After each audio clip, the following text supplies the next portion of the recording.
అండి నేను మీ అమ్ముని ఈరోజైతే వెజ్ బిర్యానీ చేద్దాం. సాటర్డే కదా, కావాల్సినవన్నీ ఇవ్వండి. చూడండి, కొంచెం కొంచెం ఎక్కువగా తీసుకోవద్దు, కొంచెం ఎక్కువగా తీసుకుంటే బాగా ఎక్కువైపోతాయండి. ఇవి హాఫ్ కిలో రైస్కి. ముందైతే ఆయిల్ వేసుకుందాము, కొంచెం మసాలా వేసుకుందాము, తర్వాత కాజు వేసుకుందాము.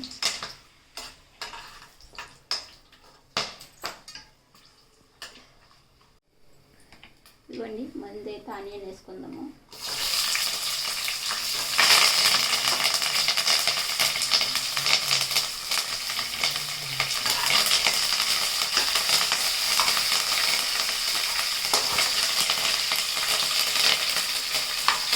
ఒకదాని తర్వాత అన్నీ ఒకటి వేసుకోండి. క్యారెట్, బీట్రూట్, మిల్ మేకరు, ధనియా పట్ట అన్నీ దాని తర్వాత వేసుకోవాలండి. వేసుకుని ఫ్రై చేసుకోవడము.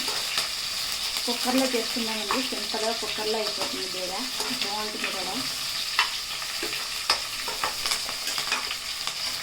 ఇదిగో మనం ఈ రైస్ తీసుకుందామండి.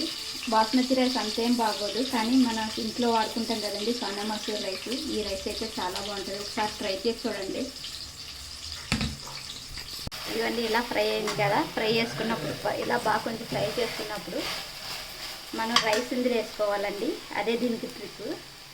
వెజ్ బిర్యానీ అంటే అందరూ చేస్తారు, కాకపోతే ఈ మాదిరిగా కొంచెం ఇక్కడ ట్రిక్ తెలుసుకున్నామంటే మనకి పర్ఫెక్ట్గా బాగా వస్తుందండి, టేస్టీగాని.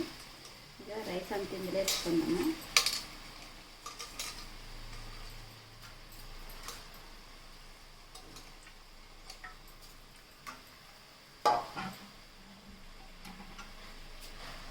ఈ రైస్ వేసుకున్నప్పుడే ఒక స్పూన్ నెయ్యి వేసుకోవాలండి. ఒక స్పూన్ నెయ్యి గరం మసాలా వేసుకోవాలి ఇప్పుడే.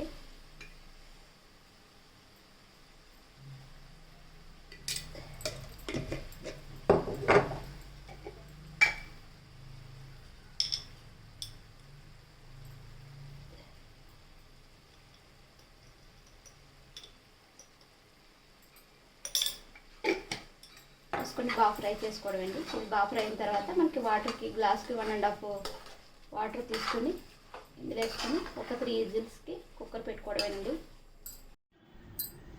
ఇదిగోండి, రెడీ అయిపోయింది వెజ్ బిర్యానీ. చూడండి ఫ్రెండ్స్, మనం కుక్కర్ కప్ తీసుకున్న తర్వాత 5 మినిట్స్ అయిన తర్వాత మనం కలుపుకోవాలండి. చూడండి ఎంత పొడిగా డ్రైగా వచ్చిందో.